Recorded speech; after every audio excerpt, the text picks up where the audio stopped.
The CEO disguised himself as a customer. Then two cashiers revealed a shocking secret. The letter had been sitting on Martin Webb's desk for 6 days, not because he had not read it. He had read it 4 times. He kept it there because every time he looked away from it, he felt like he was choosing to ignore something that was already on fire. It was not from a lawyer. It was not from a competitor. It was a handwritten note from a woman named Edna Cole, 71 years old, a customer at Novamart Store 47 in Columbus, Ohio. She had mailed it directly to corporate headquarters, addressed it to whoever is actually in charge. And in 3 short paragraphs she had written something that no quarterly report, no customer satisfaction survey, and no focus group had ever managed to say. She wrote, "I have been shopping at your store for 9 years. Last Tuesday I stood at the customer service desk for 8 minutes. There was no one there. A young employee walked past me twice. She did not stop. She did not look at me. I am 71 years old. I had 2 heavy bags on my arm and I was invisible. I do not write letters often. I am writing this one because I think someone should know." Martin had built Novamart from one store in Cleveland into a chain of 200 locations across 12 states. He had done it in 14 years. He had been on the cover of a regional business magazine twice. He had given a talk at a conference about customer experience and received a standing ovation. He had not stood behind a register in 11 years. He put the letter in his jacket pocket and told his assistant he would not be in the office the next morning. He drove to Columbus alone. He did not tell his operations director. He did not tell his communications team. He did not tell anyone in the regional management structure. He drove 2.5 hours with the letter in his pocket and a very clear idea forming in his head about what he was going to do.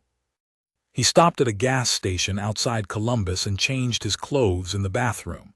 He had planned this part. He wore a pair of dark jeans he had bought specifically for this, a plain gray hoodie, and a Novamart baseball cap he had taken from the lost and found box at corporate. He wore glasses he did not need.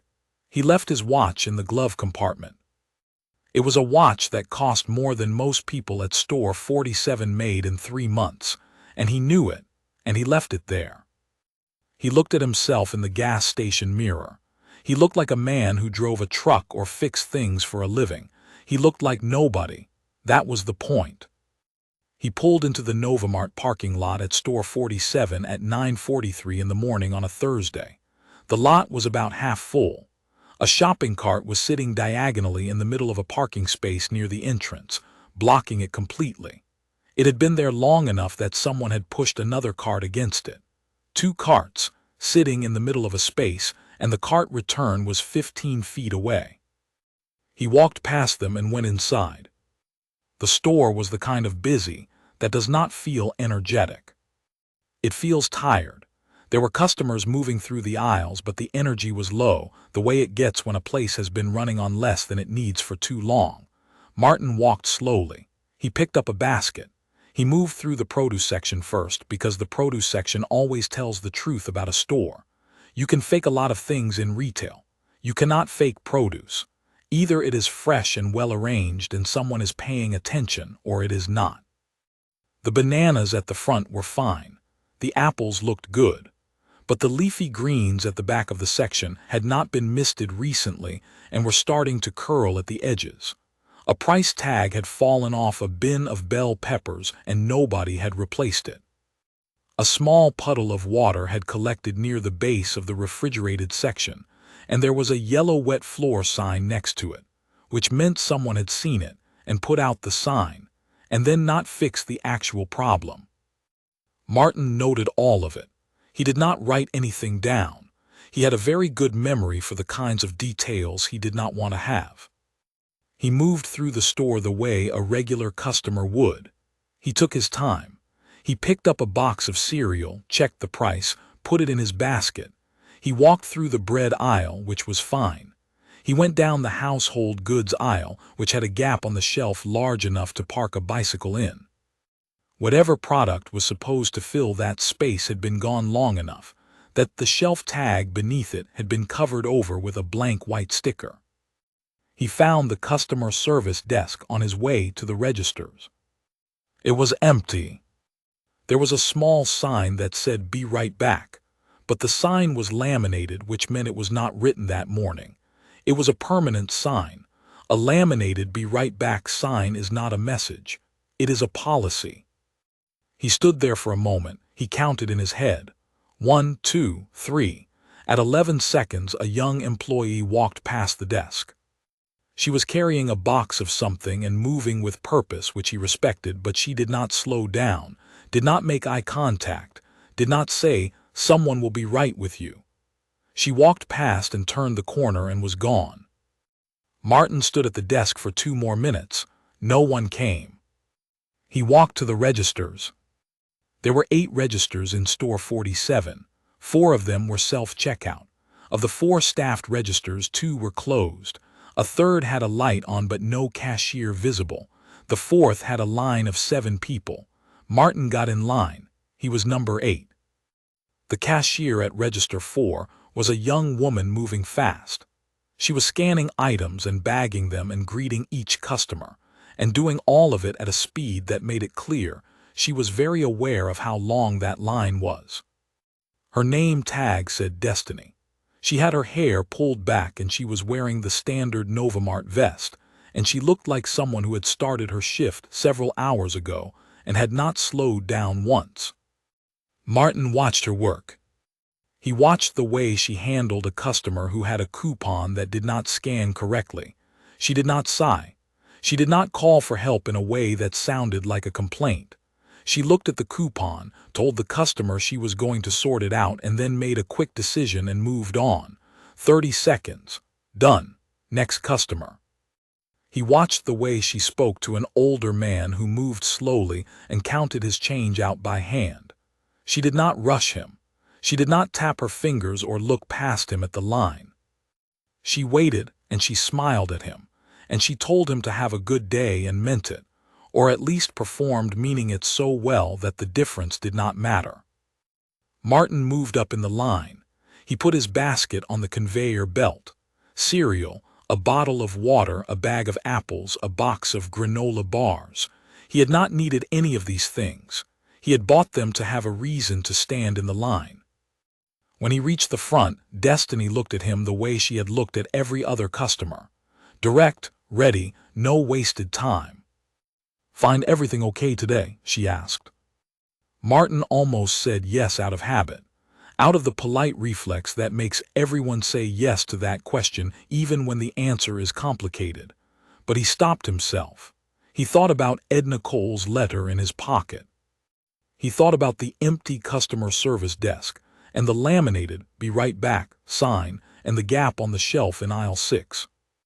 "Actually," he said, "I had a little trouble finding something." Destiny stopped scanning. She looked at him properly, not annoyed, focused. "What were you looking for? I can tell you exactly where it is, or I can get someone to help you find it after I finish with you here."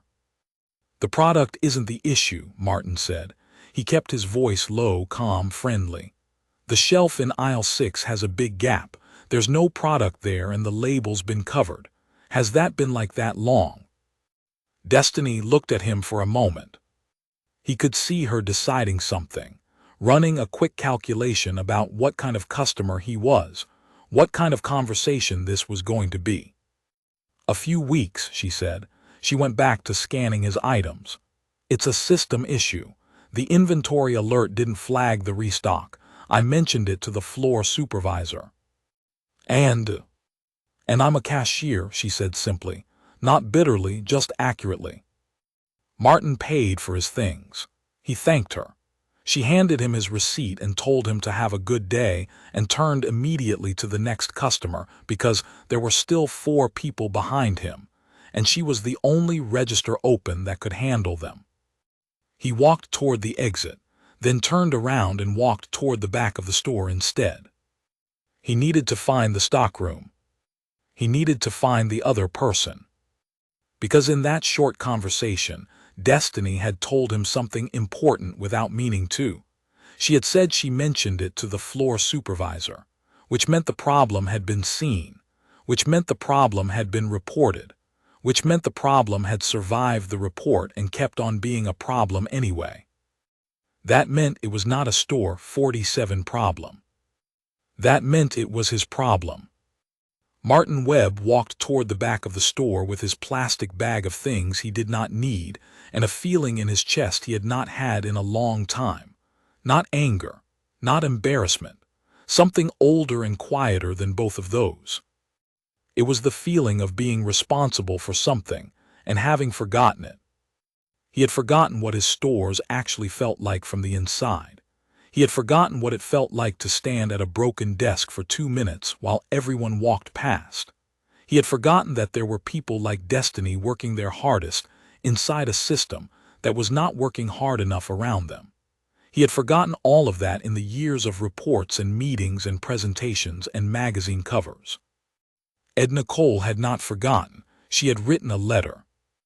And now Martin was in the back of store 47 in a borrowed baseball cap, looking for the rest of the truth. He found it in the stockroom. He found Jerome.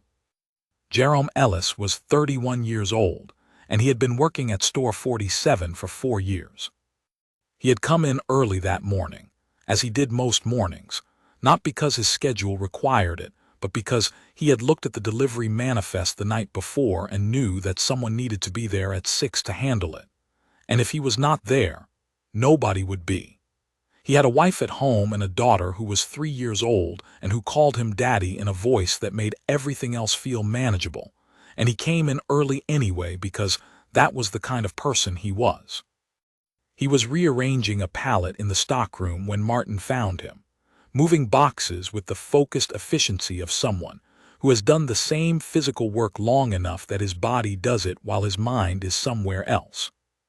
He had one earbud in, which was technically against company policy, and Martin noticed this and said nothing about it because a man rearranging pallets alone in a stockroom before 10 in the morning had more than earned one earbud.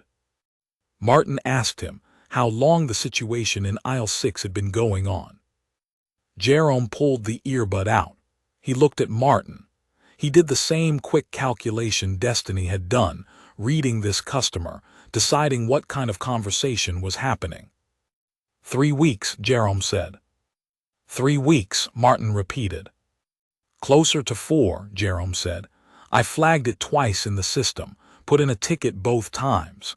He set down the box he was holding. The inventory management update in February broke the alert system for this location. The ticket went up to regional. Regional sent it to the tech team. The tech team closed it without fixing it. He said all of this without particular emotion, the way someone describes a road that has been under construction for too long and is simply part of the landscape now. So the shelf stays empty.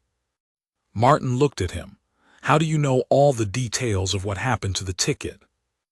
Because I followed up, Jerome said. Twice I called the regional office.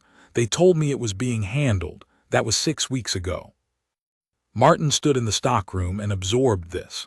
Someone on his floor had filed 2 tickets and made 2 phone calls trying to fix a problem.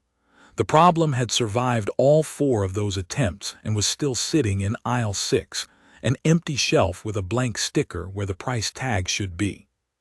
Somewhere in the gap between Jerome's phone calls and the empty shelf were 4 or 5 different people in his company who had let the problem pass through their hands and kept moving. How long have you worked here? Martin asked. 4 years, Jerome said. He picked up another box and kept working, not rudely. He was a man who did not stop moving when there was still moving to be done. Do you like it? Martin asked. Jerome looked at him again. This time the look was slightly different, slightly more careful. It's a job, Jerome said. Most days it's a good job. Some days the system makes it harder than it needs to be. What would make it easier? Jerome set the box down again. He looked at this customer in a plain gray hoodie who was standing in his stockroom asking questions that customers do not usually ask, and he made a decision. He decided to answer honestly, because what was the alternative? Lie to a stranger, Pretend everything was fine when he had just spent 4 weeks chasing a ticket that nobody fixed. More people on the floor, Jerome said. We're 3 people short on most shifts. That means Destiny is doing the job of 2 cashiers and nobody is covering the service desk. That means customers stand there and feel like nobody cares about them.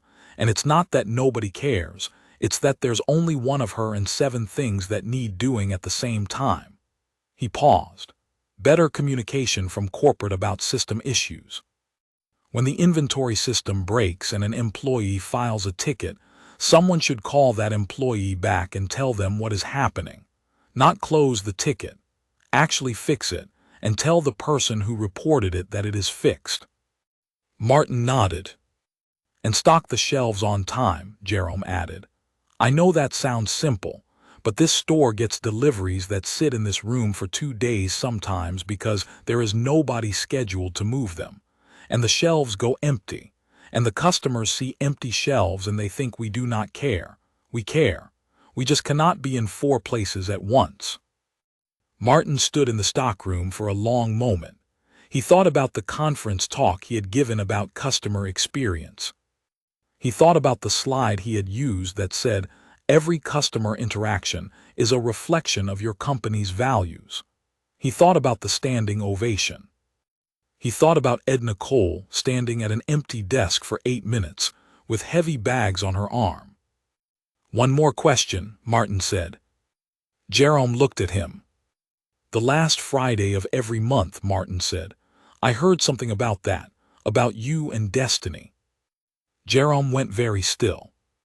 He had not told anyone that. Not at work. The store manager did not know. The shift supervisors did not know. His wife knew and Destiny's mother knew, and that was the complete list of people who knew.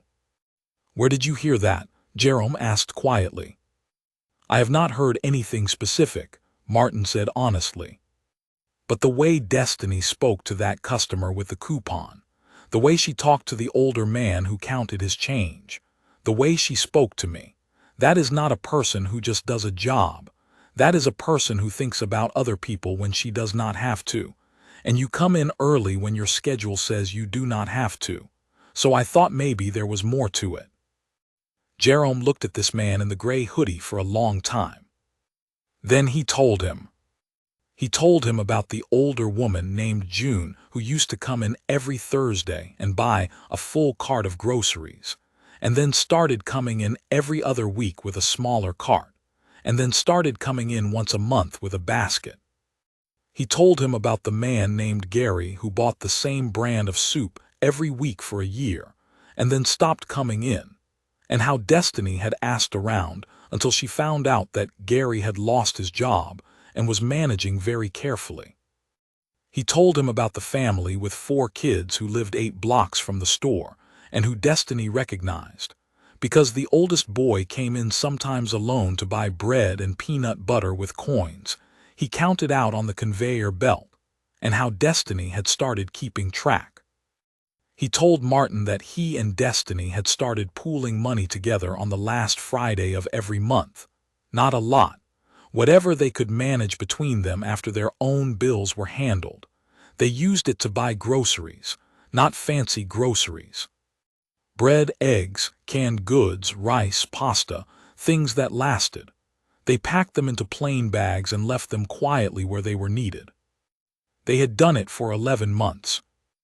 They had told no one at work because, as Destiny had put it plainly, if you tell people at work it becomes a workplace thing.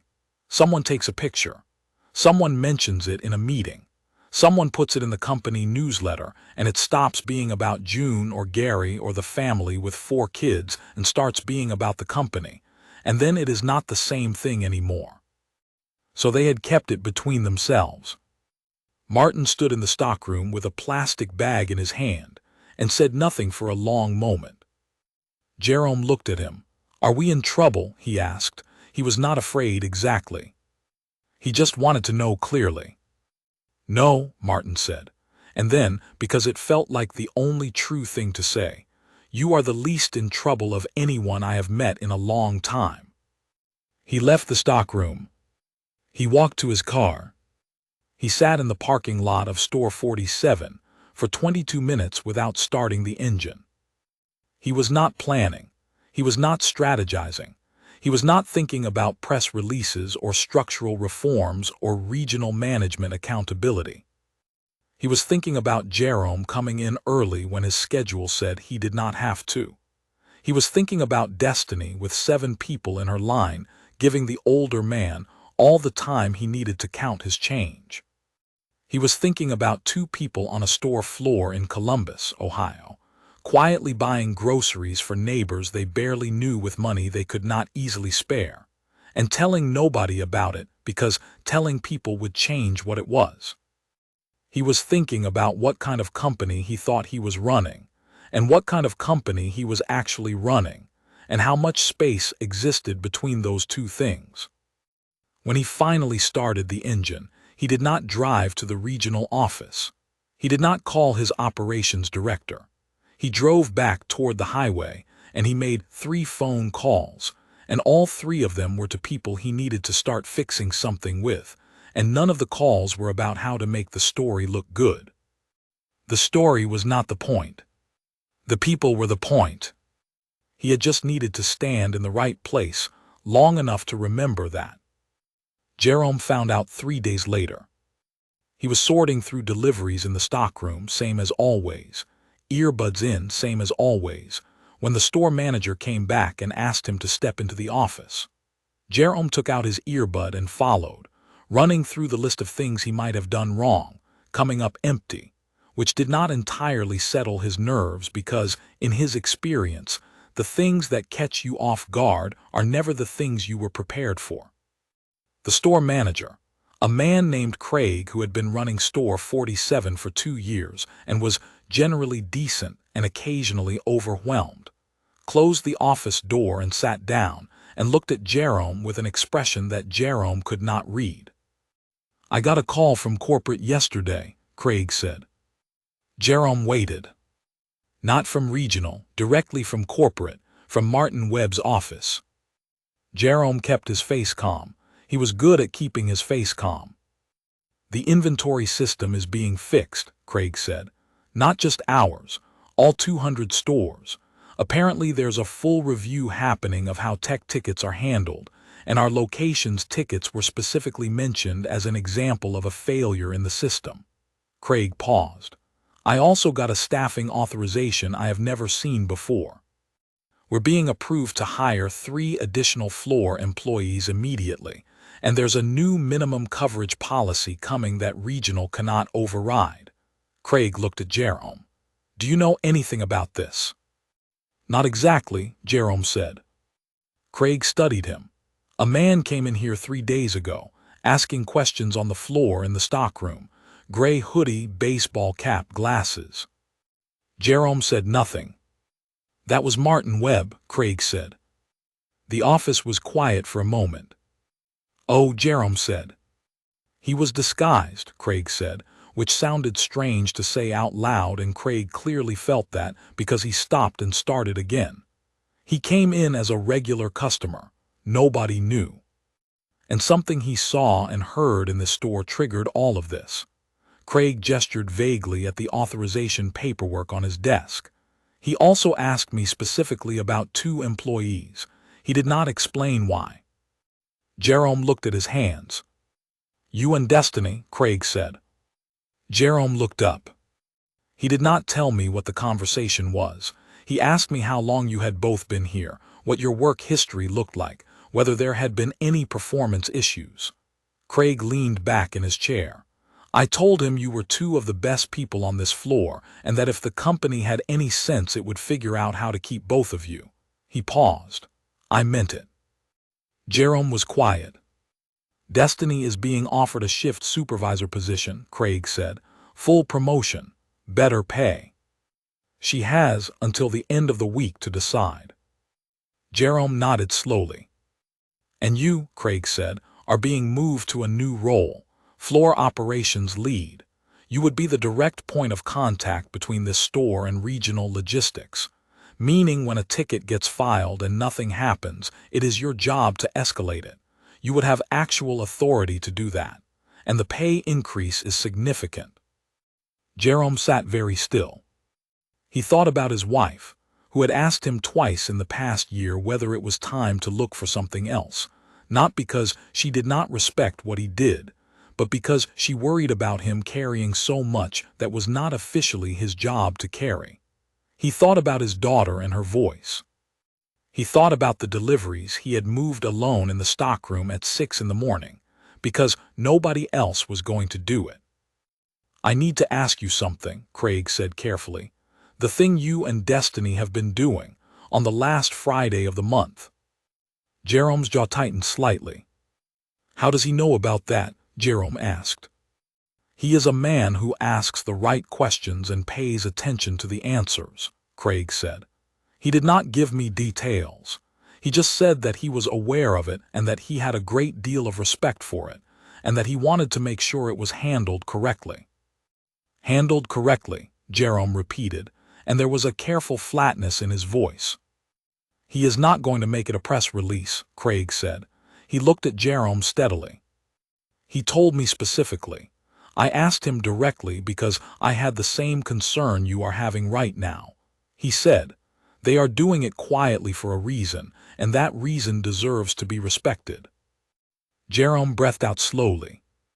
"What he is doing instead," Craig said, "is something internal, a fund, company-backed, administered by floor employees, not managers, a budget that store employees can use for local community support under a certain amount with no management approval required."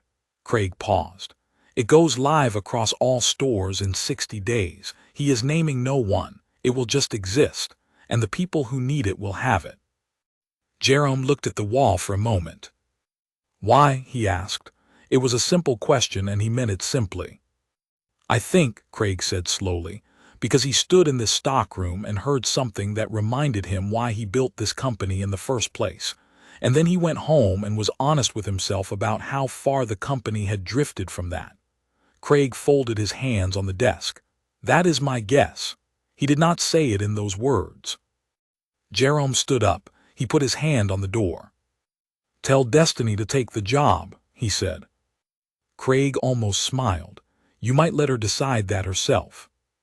"She'll talk herself out of it," Jerome said. "She'll say it's not about the money and she doesn't want extra responsibility and she's fine where she is. And all of that is true and none of it is the reason she should say no." He opened the door. "Tell her what the pay increase means in real numbers. She'll do the math." He went back to work. He put his earbud back in. He moved the rest of the deliveries off the pallet and onto the shelves in aisle 6, which had been empty for nearly 4 weeks and was finally, that morning, full. Destiny took the job. She did not take it immediately. Jerome had been right about that.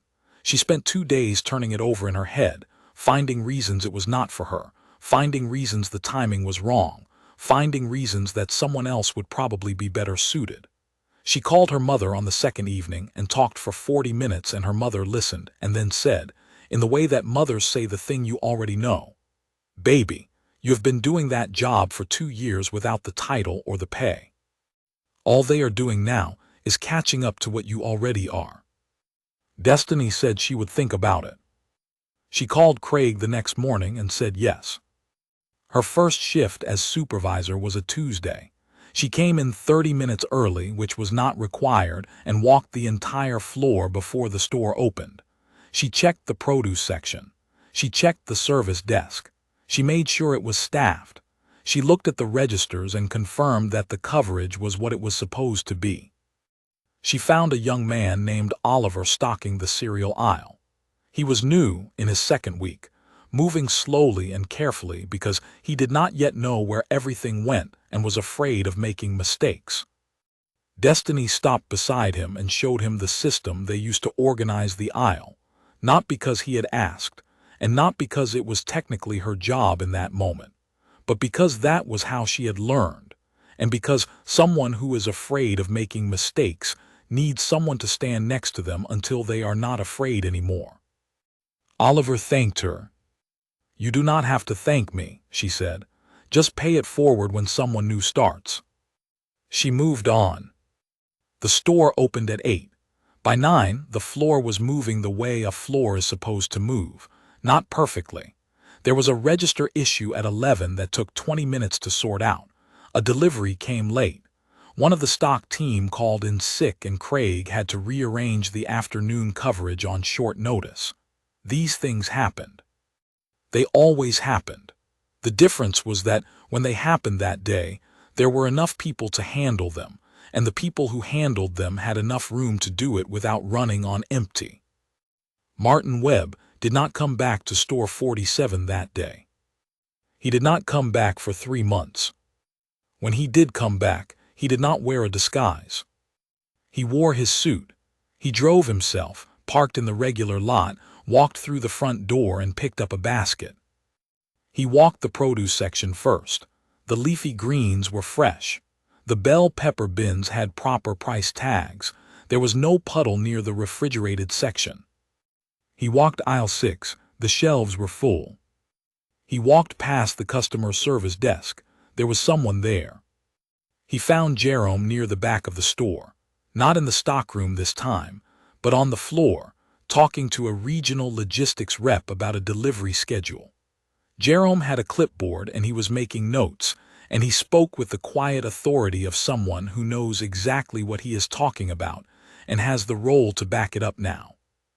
Jerome noticed Martin. Their eyes met briefly. Martin gave him a small nod. Jerome returned it and went back to his conversation. Martin got in line at register 4.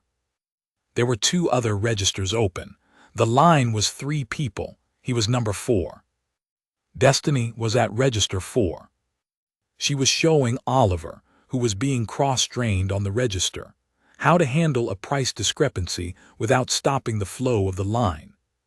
She was calm and clear, and Oliver was nodding and doing what she showed him, and getting it right. When Martin reached the front, Destiny looked at him.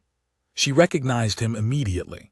She had recognized him the first time too, about 10 minutes after he left the store, when she had described the customer who asked about aisle 6 to Craig, and Craig had gone quiet in a way that answered the question before he said a word. She scanned his items: cereal, water, apples, granola bars, same as before. "Find everything okay?" she asked. Martin smiled. "Yes," he said, "everything was exactly where it was supposed to be." She bagged his things. "Have a good day," she said, and turned to the next customer. Martin walked to his car.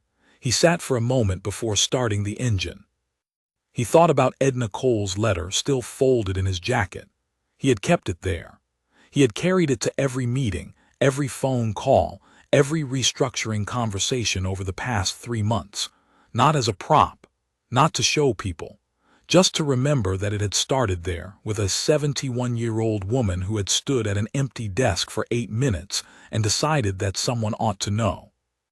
He thought about what Destiny and Jerome had built quietly, with their own money, without telling anyone, without expecting anything from it, just because there were people around them who needed something and they were in a position to help. He thought about the fund that was now running in all 200 stores. No press release had been issued. There had been no announcement to the media. The internal memo that went to store employees was 3 paragraphs long and used no names. Employees had started using it within the first week. In the first 30 days, it had been accessed by 19 different stores. Not once had a request been for anything other than exactly what it was intended for. He thought about the inventory system, which had been fixed and tested and confirmed working at every location. He thought about the staffing model, which had required a harder fight than he had expected, and which he had won by being the most stubborn person in the room, which was something he was capable of when it mattered. He thought about Jerome in the stockroom saying, "I'm a floor worker. I just can't be in 4 places at once." He thought about how that sentence, if you really listened to it, was not a complaint. It was a precise diagnosis, and the treatment had been equally precise. Give the right people the right authority and enough support, and then trust them to use it. That was the thing he had forgotten, and then remembered. He started the engine, and drove back to Cleveland. He did not stop to change his clothes. He had not needed to be someone else today. He had just needed to go back. 3 months after Martin Webb's visit to Store 47, the company's customer satisfaction scores for that location moved from the bottom quartile of the chain to the top 15%. The employee retention numbers shifted. The number of customer complaints about the service desk dropped to near zero. A local newspaper ran a small story about the store, prompted by a reader letter, about the unusually warm service they had received on a difficult day. The letter did not name any employees specifically. It just said that it was the kind of place where you felt like people were actually paying attention. The letter was written by a woman named Edna Cole. She had not known about the CEO, the disguise, or anything that had followed. She had simply gone back to the store she had been shopping at for 9 years, stood at the customer service desk, and been greeted immediately by a young woman who asked how she could help. She had gone home and written another letter. This one was shorter. It said, "I do not know what changed, but something did, thank you." Martin kept that one on his desk too. He kept both of them. He never framed them or put them on a wall. They stayed in their envelopes, slightly worn at the edges, in the upper right drawer of his desk where he could reach them quickly when he needed to remember what the work was actually for. Destiny had her own reminder. On the last Friday of the month, she and Jerome still pooled their money together. The amounts were smaller now because the company fund covered many of the things they had been quietly handling themselves, but they kept doing it in addition to the fund for the people they knew personally. For June, who was doing better but still came in with a basket. For Gary, who had found new work and had started buying his soup again, and who Destiny greeted by name every time he came through her line. She did not post about it. She did not mention it in her supervisor reviews. She did it because it was the right thing to do, and because the right thing to do does not need an audience to be worth doing. Jerome had told her once, early on when they were just starting, that he thought most people wanted to help others.